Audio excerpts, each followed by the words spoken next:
ಇವತ್ತು ಮುಖ್ಯವಾಗಿ ಕೋಟಿಗಟ್ಟಲೆ ಜನ ಇವತ್ತು ಪ್ರಯಾಗ್ರಾಜ್ನ ತ್ರಿವೇಣಿ ಸಂಗಮಕ್ಕೆ ಮತ್ತು ಗಂಗಾ ನದಿಯ ತಟಕ್ಕೆ ಹರಿದು ಬಂದಿದ್ದಾರೆ. ಇದರಿಂದಾಗಿ ಸಾಕಷ್ಟು ಕಡೆಗಳಲ್ಲಿ ಅವ್ಯವಸ್ಥೆ ಕೂಡ ನಿರ್ಮಾಣ ಆಗಿದೆ. ಮುಖ್ಯವಾಗಿ ಕೆಲವೊಂದು ರಸ್ತೆಗಳಲ್ಲಿ ಪೊಲೀಸರೇ ಬ್ಯಾರಿಕೇಡ್ ಅನ್ನು ಹಾಕಿ ಜನರು ಮುಂದೆ ಹೋಗ್ಲಿಕ್ಕೆ ಅವಕಾಶವನ್ನು ಕೂಡ ಕೊಟ್ಟಿಲ್ಲ. ಇದರಿಂದಾಗಿ ಮುಂಜಾನೆ 3 ಗಂಟೆಯಿಂದ ಹಿಡಿದು ಬೆಳಿಗ್ಗೆ 10 ಗಂಟೆವರೆಗೂ ಕೂಡ ಜನದಟ್ಟಣೆಯಲ್ಲಿ ಸಿಕ್ಕಾಕೊಂಡು ಕಾಲ್ತುಳಿತದ ಸನ್ನಿವೇಶವನ್ನು ಕೂಡ ಎದುರಿಸಿದ್ರು. ಬೆಳಿಗ್ಗೆ 10 ಗಂಟೆ ವೇಳೆಗೆ ಕೆಲವು ರಸ್ತೆಗಳ ಮೂಲಕ ಜನರನ್ನ ಹೊರಗಡೆ ಕಳಿಸುವಂತ ಕೆಲಸವನ್ನ ಮಾಡಿದ್ದಾರೆ. ಇದರಿಂದಾಗಿ ಕೆಲವರಿಗೆ ತ್ರಿವೇಣಿ ಸಂಗಮಕ್ಕಾಗ್ಲಿ ಗಂಗಾ ನದಿಯ ದಡಕ್ಕಾಗ್ಲಿ ಹೋಗಿ ಪುಣ್ಯ ಸ್ನಾನವನ್ನ ಅಮೃತ ಸ್ನಾನವನ್ನ ಮಾಡ್ಲಿಕ್ಕೆ ಸಾಧ್ಯವಾಗಿಲ್ಲ. ಕೆಲವರು ಮಾತ್ರನೇ ತ್ರಿವೇಣಿ ಸಂಗಮಕ್ಕೆ ಹೋಗಿ ಸ್ನಾನವನ್ನ ಮಾಡಿಕೊಂಡು ಈಗ ವಾಪಸ್ ಬರ್ತಾ ಇದ್ದಾರೆ. ಈಗ ಇಲ್ಲಿ त्रिवेणी संगम के होग बंदंत जनरू ಕೂಡ ನಮ್ಮೊಂದಿಗಿದ್ದಾರೆ. ಅವರೊಂದಿಗೆ ಮಾತಾಡೋಣ. भैया आप त्रिवेणी संगम पहुंच के स्नान करके आया? हम इतनी भीड़ होते हुए भी लगभग 5 करोड़ के लोग थे, फिर भी हम आराम से स्नान किया। उत्तर प्रदेश की योगी सरकार की बहुत ही अच्छी व्यवस्था है, कोई भगदड़ नहीं है। सब एक एक चीज व्यवस्थित एकदम अपने नियमित कार्यक्रम के अनुसार था और आराम से स्नान करके आए, नो टेंशन। इधर थोड़ा मिसमैनेजमेंट भी हुआ है ना, लोग क्राउड ज्यादा था। वो थोड़ा वो किसी ने ऐसा गलत फहमी में हवाबाजी में उड़ा दिया था, इसके लिए थोड़ा भगदड़ हुआ था। तो उस वजह से थोड़ा बहुत सुनने में आया, हमने देखा नहीं है, सुनने में आया ऐसा कुछ हादसा हुआ था। आप इधर रूम कितना बजे निकल गया था रात? हम लगभग रात को 2-3 बजे निकल गए थे और सुबह 5-6 बजे पहुंच गए थे। 5-6 बजे लेकिन हम लोग थोड़ा 15 किलोमीटर पैदल भी चले ना, इसके लिए थोड़ा टाइम लगा। हाँ 15 किलोमीटर घूम के गया उधर।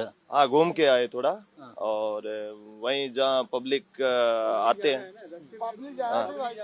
पब्लिक कितना करोड़ था आज तो लगभग मेरे को 5 करोड़ ज्यादा लग रहा है, 5 करोड़ से ऊपर ही लग रहा है। हाँ जी, शाम तक 10 करोड़ लोग पुण्य स्नान करेगा, स्नान करेगा। हाँ 10-15 करोड़ हो जाएगा, कम से कम 15 करोड़ से ऊपर होएगा। आज का दिन खाली अमावस्या, मौनी अमावस्या का दिन 15 करोड़ से ऊपर होएगा लोग। उधर कोई स्टैम्पेड हुआ? नहीं कुछ नहीं हुआ। हम लोग जिधर त्रिवेणी से ये रोड पे हुआ था इधर। आप अभी देखो ना आप सर, आप अभी कोई धक्का मुक्की कोई नहीं, ऐसा कोई नहीं है। सिर्फ एक अफवाह थोड़ी उड़ गई थी, अफवाह के लिए ऐसा हुआ था। सोए थी जनता, सुस्ती भी थी, क्योंकि जनता बहुत है। सरकार ने व्यवस्था अच्छी करी, फिर भी क्या करो लोग। भैया त्रिवेणी संगम गया? त्रिवेणी संगम गया? हाँ गए थे, स्नान कर हो गया, बहुत अच्छा हुआ। भीड़ भाड़ बहुत ज्यादा नहीं थी, ठीक थी। ठीक है। संगम गया? बिल्कुल संगम में गया, बहुत अच्छी व्यवस्था है। नहाने धोने में कोई प्रॉब्लम नहीं हुई हमें, बहुत अच्छी व्यवस्था लगी हमें सारी। बिल्कुल बहुत बढ़िया, बढ़िया। ठीक है जी, धन्यवाद। जय श्री राम। कैसा था संगम स्नान गया?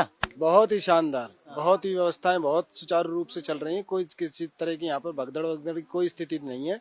बिल्कुल सामान्य रूप से पे हुआ था इधर नजदीक में, बगल में? बिल्कुल भी यहाँ पे सुबह भी नहीं, किसी भी, हाँ बिल्कुल धनुष द्वार से हम आ रहे हैं। किसी भी प्रकार की कोई हमें परेशानी नहीं हुई, कोई भगदड़ का माहौल नहीं, किसी भी प्रकार का। सब शांति से अपने नहा रहे हैं, धो रहे हैं, श्रद्धा भाव से डुबकी लगा रहे हैं। कितना लोग अभी तक डुबकी लगाया? यहाँ घाट पे तो बस पूछो नहीं, लाखों की भीड़ है, लाखों की भीड़ है सर। बहुत अच्छा दर्शन हुआ हमको गंगा मैया का, खूब अच्छे से पूजा करी हमने, अच्छे से सब काम ठीक ठाक हो गया जैसे हम सोच के आए थे वैसे। हम राजस्थान से आए हैं, अलवर से आए हैं, और हम कल आए थे और अभी हम स्नान करके आ रहे हैं। बहुत अच्छा है और भीड़ है, और भीड़ कम है। तो जब लोग बोल रहे थे कि इतने करोड़ों की भीड़ आएगी इस टाइम, पर मेरे को लगा कि बहुत कम है, और बहुत कम ही थी भीड़। सब आराम से स्नान कर रहे थे, अच्छी तरह से कर रहे थे। 8 किलोमीटर पैदल गया?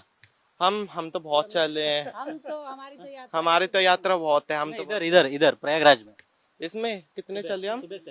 सुबह से हम चल लिए 20 किलोमीटर, इतने 15-20 किलोमीटर तो हम चल लिए। वैसे हम कल से ही चलते आ रहे हैं। आज सुबह कितना किलोमीटर पैदल चल गया?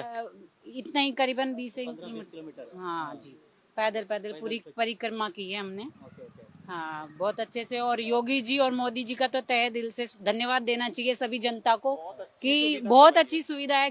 ಈಗ ಇಲ್ಲಿ ಮಾತನಾಡಿದಂತ ಜನರೆಲ್ಲರೂ ಕೂಡ ನಮಗೆ 15ರಿಂದ 20 ಕಿಲೋಮೀಟರ್ ದೂರದವರೆಗೂ ಕೂಡ ನಾವು ನಡ್ಕೊಂಡು ಹೋಗಿನೇ ತ್ರಿವೇಣಿ ಸಂಗಮದ ಬಳಿಗೆ ಹೋಗಿ ಸ್ನಾನ ಮಾಡಿದ್ವಿ. ಎಲ್ಲ ಕೂಡ ವ್ಯವಸ್ಥಿತವಾಗಿ ನಡೀತಾ ಇದೆ, ಭಾರಿ ಸಂಖ್ಯೆಯಲ್ಲಿ ಜನ ಸೇರಿದ್ದಾರೆ, ಯಾವುದೇ ಜನದಟ್ಟಣೆ ಇಲ್ಲ, ನೂಕು ಇಲ್ಲ ಅಂತ ಹೇಳ್ತಾ ಇದ್ದಾರೆ. ಆದ್ರೆ ಕೆಲವು ರಸ್ತೆಗಳಲ್ಲಿ ಮಾತ್ರನೇ ಇವತ್ತು ಬೆಳಿಗ್ಗೆ ನೂಕು ಆಗಿದ್ದು ನಿಜ. ನಾವು ಕೂಡ ಅದನ್ನು ಅನುಭವಿಸಿದ್ದೇವೆ, ಖುದ್ದಾಗಿನೇ ಅನುಭವಿಸಿದ್ದೇವೆ. ಈ ಸೆಕ್ಟರ್ 20ರ ಬಳಿನಲ್ಲೇ ರೋಡ್ ಅನ್ನ ಬ್ಲಾಕ್ ಮಾಡಿದ್ರು. ಇದರಿಂದಾಗಿ ಜನಕ್ಕೆ ಹಿಂದೆ ಕೂಡ ಹೋಗಕ್ ಆಗ್ತಾ ಇರಲಿಲ್ಲ, ಮುಂದೆ ಕೂಡ ಹೋಗ್ಲಿಕ್ಕೆ ಆಗ್ತಾ ಇರಲಿಲ್ಲ. ಮತ್ತೆ ಯಾವುದೇ ಎಕ್ಸಿಟ್ ರೋಡ್ಗಳ ಮೂಲಕ ಜನರನ್ನ ಹೊರಗಡೆ ಹೊರಗಡೆ ಕಳಿಸುವಂತ ಕೆಲಸವೂ ಕೂಡ ಆಗಲಿಲ್ಲ. ಸ್ಥಳದಲ್ಲಿ ಹೆಚ್ಚಿನ ಸಂಖ್ಯೆಯಲ್ಲಿ ಪೊಲೀಸರು ಇರಲಿಲ್ಲ, ಬೆಳವಣಿಗೆ ಅಷ್ಟೇನೆ ಪೊಲೀಸರು ಇದ್ರು. ಇದರಿಂದಾಗಿ ಜನ ಮುಂಜಾನೆ 3 ಗಂಟೆಯಿಂದ ಹಿಡಿದು ಬೆಳಿಗ್ಗೆ 10 ಗಂಟೆವರೆಗೂ ಕೂಡ ಈ ಜನದಟ್ಟಣೆಯಲ್ಲೇ ಸಿಲುಕಾಕೊಂಡೆ ಕಾಲ್ ತುಳಿತದ ಸನ್ನಿವೇಶವನ್ನ ಎದುರಿಸಬೇಕಾಯ್ತು. ಕೊನೆಗೆ ತಮ್ಮ ಜೀವ ಉಳಿದ್ರೆ ಸಾಕು ಅಂತೇಳಿ ಬೇರೆ ಬೇರೆ ರಸ್ತೆಗಳ ಮೂಲಕನೇ ಹೊರಗಡೆ ಬರುವಂತ ಪರಿಸ್ಥಿತಿ ನಿರ್ಮಾಣ ಆಯಿತು. ಬೆಳಿಗ್ಗೆ 10 ಗಂಟೆ ವೇಳೆಗೆ ಜನರನ್ನ ಬೇರೆ ರಸ್ತೆಗಳ ಮೂಲಕ ಹೊರಗಡೆ ಕಳಿಸುವಂತ ಕೆಲಸವನ್ನ ಪೊಲೀಸರು ಮಾಡಿದ್ರು. ಇದರಿಂದಾಗಿನೇ ಈಗ ಸೆಕ್ಟರ್ 20 ಬಳಿ ಮತ್ತು ಇನ್ನು ಬೇರೆ ಬೇರೆ ರಸ್ತೆಗಳ ಬಳಿನಲ್ಲಿ ಕಾಲ್ ತುಳಿತದ ಸನ್ನಿವೇಶ ಕೂಡ ನಿರ್ಮಾಣ ಆಗಿತ್ತು. ಮುಖ್ಯವಾಗಿ ಬ್ಯಾರಿಕೇಡ್ಗಳನ್ನ ಪೊಲೀಸರು ಹಾಕಿದ್ರಿಂದಾಗಿ ಮುಂದೆ ಹೋಗ್ಲಿಕ್ಕೆ ಆಗ್ತಾ ಇರಲಿಲ್ಲ. ಯಾಕೆಂತಂದ್ರೆ ಈಗ ಮುಂಜಾನೆ ಸಮಯದಲ್ಲಿ ಅಖಾಡಗಳ ನಾಗಸಾಧುಗಳಿಗೆ, ಸನ್ಯಾಸಿಗಳಿಗೆ, ಮಹಾಮಂಡಲೇಶ್ವರರಿಗೆ ತ್ರಿವೇಣಿ ಸಂಗಮದಲ್ಲಿ ಅಮೃತ ಸ್ನಾನವನ್ನ ಮಾಡಲಿಕ್ಕೆ ಸಮಯವನ್ನ ನಿಗದಿ ಮಾಡಲಾಗಿತ್ತು. ಹೀಗಾಗಿ ಜನಸಾಮಾನ್ಯರನ್ನು ಕೂಡ ಮುಂಜಾನೆ ತ್ರಿವೇಣಿ ಸಂಗಮದ ಬಳಿಗೆ ಬಿಟ್ರೆ ಜನದಟ್ಟಣೆ ಉಂಟಾಗುತ್ತೆ, ನೂಕು ಉಂಟಾಗುತ್ತೆ ಅನ್ನೋ ಕಾರಣಕ್ಕಾಗಿ ಹೆಚ್ಚಿನ ಸಂಖ್ಯೆಯಲ್ಲಿ ತ್ರಿವೇಣಿ ಸಂಗಮದ ಕಡೆಗೆ ಬಿಟ್ಟಿರಲಿಲ್ಲ. ಜೊತೆಗೆ ತ್ರಿವೇಣಿ ಸಂಗಮದ ಕಡೆಗೆ ಹೋಗುವಂತಹ ರಸ್ತೆಗಳನ್ನು ಕೂಡ ಬ್ಯಾರಿಕೇಡ್ ಹಾಕಿ ಬ್ಲಾಕ್ ಅನ್ನ ಮಾಡಲಾಗಿತ್ತು. ಇದರಿಂದಾಗಿ ಜನ ರಸ್ತೆಗಳಲ್ಲೇ ಸಿಲುಕಾಕೊಂಡು ನರಳಾಡುವಂತಹ ಪರಿಸ್ಥಿತಿ ಕೂಡ ನಿರ್ಮಾಣ ಆಗಿತ್ತು. ಮಹಿಳೆಯರು ಮತ್ತು ಮಕ್ಕಳು, ವಯಸ್ಸಾದಂತವರು ಕೂಡ ಸಾಕಷ್ಟು ಸಂಕಷ್ಟವನ್ನ ಇವತ್ತು ಅನುಭವಿಸಿದ್ರು. ಇದರಿಂದಾಗಿನೇ ಜನ ಕೂಡ ಇವತ್ತು ಸ್ವಲ್ಪ ಅವ್ಯವಸ್ಥೆ ಆಗಿದೆ ಅನ್ನೋ ಒಂದು ಮಾತನ್ನು ಕೂಡ ನೇರವಾಗಿಯೇ ಹೇಳ್ತಾ ಇದ್ರು. ನೆನ್ನೆವರೆಗೂ ಕೂಡ ಈ ಮಹಾಕುಂಭ ಮೇಳದಲ್ಲಿ ಎಲ್ಲವೂ ಕೂಡ ವ್ಯವಸ್ಥಿತವಾಗಿ ನಡೆದಿದೆ. ಆದ್ರೆ ಇವತ್ತು ಸ್ವಲ್ಪ ಅವ್ಯವಸ್ಥೆ ಆಗಿದೆ, ಸರಿಯಾಗಿ ಜನರನ್ನ ನಿಯಂತ್ರಣವನ್ನ ಮಾಡ್ತಾ ಇಲ್ಲ. ಮತ್ತೆ ಜನರಿಗೆ ಎಲ್ಲಿಂದ ಯಾವ ಘಾಟಿಗೆ ಹೋದ್ರೆ ಹತ್ರ ಆಗುತ್ತೆ, ಹೇಗೆ ಅನ್ನೋದ್ರ ಬಗ್ಗೆ ಯಾವುದೇ ಒಂದು ಮಾಹಿತಿಯನ್ನ ಸರಿಯಾಗಿ ಪೊಲೀಸರು ಕೊಡ್ಲಿಲ್ಲ. ಮತ್ತು ಆ ರಸ್ತೆನಲ್ಲಿ ಹೋಗ್ಬೇಕಾ ಬೇಡವಾ ಅನ್ನೋದ್ರ ಬಗ್ಗೆನೂ ಕೂಡ ಮಾಹಿತಿ ಕೊಡ್ಲಿಲ್ಲ. ಜನರೆಲ್ಲರೂ ಕೂಡ ಒಂದೇ ರಸ್ತೆಯಲ್ಲಿ ಹೋಗ್ತಾ ಇದ್ರೆ ಮತ್ತು ವಾಪಸ್ ಕೂಡ ಬರ್ತಾ ಇದ್ರೆ. ಇದರಿಂದಾಗಿನೇ ಸ್ವಲ್ಪ ನುಗ್ಗಲಿನ ಸನ್ನಿವೇಶ ಕೂಡ ಕೆಲವು ರಸ್ತೆಗಳಲ್ಲಿ ನಿರ್ಮಾಣ ಆಗಿತ್ತು. ಜೊತೆಗೆ ಈ ಒಂದು ಕಾಲ್ ತುಳಿತದ್ದು ಕೂಡ ಈ ಮಹಾಕುಂಭ ಮೇಳದಲ್ಲಿ ಸಂಭವಿಸಿದೆ. ಜೊತೆಗೆ ಕೆಲವರು ಸಾವನ್ನಪ್ಪಿದ್ದಾರೆ. ಆದ್ರೆ ಎಷ್ಟು ಮಂದಿ ಸಾವನ್ನಪ್ಪಿದ್ದಾರೆ ಅನ್ನೋದ್ರ ಬಗ್ಗೆ ಉತ್ತರ ಪ್ರದೇಶ ಸರ್ಕಾರ ಅಧಿಕೃತವಾಗಿ ಯಾವುದೇ ಮಾಹಿತಿಯನ್ನ ಇದುವರೆಗೂ ಕೂಡ ಕೊಟ್ಟಿಲ್ಲ. ಸಿಎಂ ಯೋಗಿ ಆದಿತ್ಯನಾಥ್ ಕೂಡ ಈಗ ಪ್ರಯಾಗ್ರಾಜ್ನಲ್ಲೇ ಇದ್ದು ಇದ್ರ ಬಗ್ಗೆ ಎಲ್ಲ ಮೇಲ್ವಿಚಾರಣೆಯನ್ನು ಕೂಡ ನಡೆಸ್ತಾ ಇದ್ದಾರೆ. ಮುಖ್ಯವಾಗಿ ಈಗ 12 ಕಿಲೋಮೀಟರ್ ಉದ್ದಕ್ಕೂ ಕೂಡ 44 ಘಾಟ್ಗಳನ್ನ ನಿರ್ಮಾಣ ಮಾಡಲಾಗಿದೆ. ಈ 44 ಘಾಟ್ಗಳಲ್ಲೂ ಕೂಡ ಜನರು, ಭಕ್ತಾದಿಗಳು ಅಮೃತ ಸ್ನಾನವನ್ನ ಮಾಡಿ ಎಲ್ಲರೂ ಕೂಡ ತ್ರಿವೇಣಿ ಸಂಗಮಕ್ಕೆ ಬರುವಂತ ಅಗತ್ಯ ಇಲ್ಲ. 44 ಘಾಟ್ಗಳಲ್ಲಿ ಸ್ನಾನ ಮಾಡೋದು ಕೂಡ ಅದು ಅಮೃತ ಸ್ನಾನವೇ, ಅದು ಗಂಗಾ ನದಿಯ ಸ್ನಾನವೇ ಅನ್ನೋ ಒಂದು ಮಾತನ್ನ ಈಗ ಸಿಎಂ ಯೋಗಿ ಆದಿತ್ಯನಾಥ್ ಜನರಿಗೆ, ಭಕ್ತಾದಿಗಳಿಗೆ ಹೇಳಿದ್ದಾರೆ. ಆದ್ರೆ ಜನರು ಇದನ್ನ ಕೇಳುವಂತಹ ಸ್ಥಿತಿನಲ್ಲಿ ಇಲ್ಲ. ಎಲ್ರಿಗೂ ಕೂಡ ತ್ರಿವೇಣಿ ಸಂಗಮದ ಭಾಗಕ್ಕೆ ಹೋಗ್ಬೇಕು, ಅಲ್ಲೇ ಸ್ನಾನ ಮಾಡ್ಬೇಕು ಅನ್ನೋ ಒಂದು ಆಸೆ. ಆದ್ರೆ ಆ ತ್ರಿವೇಣಿ ಸಂಗಮಕ್ಕೆ ಹೋಗ್ತಕ್ಕಂತಹ ರಸ್ತೆಗಳನ್ನ ಬ್ಲಾಕ್ ಮಾಡಲಾಗಿದೆ. ಈಗ ಮುಂಜಾನೆ 6:15ರಿಂದ ಸಂಜೆ 4:20 ಕೂಡ 13 ಅಖಾಡಗಳ ಸನ್ಯಾಸಿಗಳಿಗೆ, ನಾಗಸಾಧುಗಳಿಗೆ, ಮಹಾಮಂಡಲೇಶ್ವರರಿಗೆ, ಆಚಾರ್ಯ ಮಹಾಮಂಡಲೇಶ್ವರರಿಗೆ ಸ್ನಾನ ಮಾಡಲಿಕ್ಕೆ ಸಮಯವನ್ನ ನಿಗದಿ ಮಾಡಲಾಗಿದೆ. ಹಾಗಾಗಿ ಅವರು ಕೂಡ ಈಗ ಅಖಾಡಗಳ ಭಾಗದಿಂದ ಗಂಗಾ ನದಿಯನ್ನ ದಾಟ್ಕೊಂಡೇನೆ ತ್ರಿವೇಣಿ ಸಂಗಮದ ಭಾಗಕ್ಕೆ ಹೋಗಿ ಅಮೃತ ಸ್ನಾನವನ್ನ ಮಾಡ್ತಾ ಇದ್ದಾರೆ. ಪ್ರತಿಯೊಂದು ಅಖಾಡಕ್ಕೂ ಕೂಡ 30 ನಿಮಿಷ 40 ನಿಮಿಷದ ಸಮಯವನ್ನ ನಿಗದಿಪಡಿಸಲಾಗಿದೆ. ಅವರು ನಿಗದಿಪಡಿಸಿದಂತ ಸಮಯದಲ್ಲೇ ಅಖಾಡಗಳ ಪ್ರಮುಖರು ಕೂಡ ಅಮೃತ ಸ್ನಾನವನ್ನ ಮಾಡ್ತಾ ಇದ್ದಾರೆ. ಇದರಿಂದಾಗಿ ಈಗ ತ್ರಿವೇಣಿ ಸಂಗಮದಲ್ಲಿ ಈಗ ಸಾಕಷ್ಟು ಜನದಟ್ಟಣೆ ಕೂಡ ನಿರ್ಮಾಣ ಆಗಿದೆ, ನುಗ್ಗಲು ಸ್ಥಿತಿ ಕೂಡ ನಿರ್ಮಾಣ ಆಗಿದೆ. ಈಗ ಪರಿಸ್ಥಿತಿಯನ್ನ ನಿಯಂತ್ರಿಸುವಂತ ಕೆಲಸವನ್ನ ಪೊಲೀಸರು ಮಾಡ್ತಾ ಇದ್ದಾರೆ. ಈಗ ಎಷ್ಟು ಮಂದಿ ಸಾವನ್ನಪ್ಪಿದ್ದಾರೆ ಏನು ಅನ್ನೋದ್ರ ಬಗ್ಗೆ ಇನ್ನಷ್ಟೇ ಮಾಹಿತಿಯನ್ನ ಯುಪಿ ಸರ್ಕಾರ ನೀಡಬೇಕಾಗಿದೆ. ನ್ಯೂಸ್ ಫಸ್ಟ್ ನಿರ್ಭೀತಿಯಿಂದ ನಿಮ್ಮ ಪರವಾಗಿ.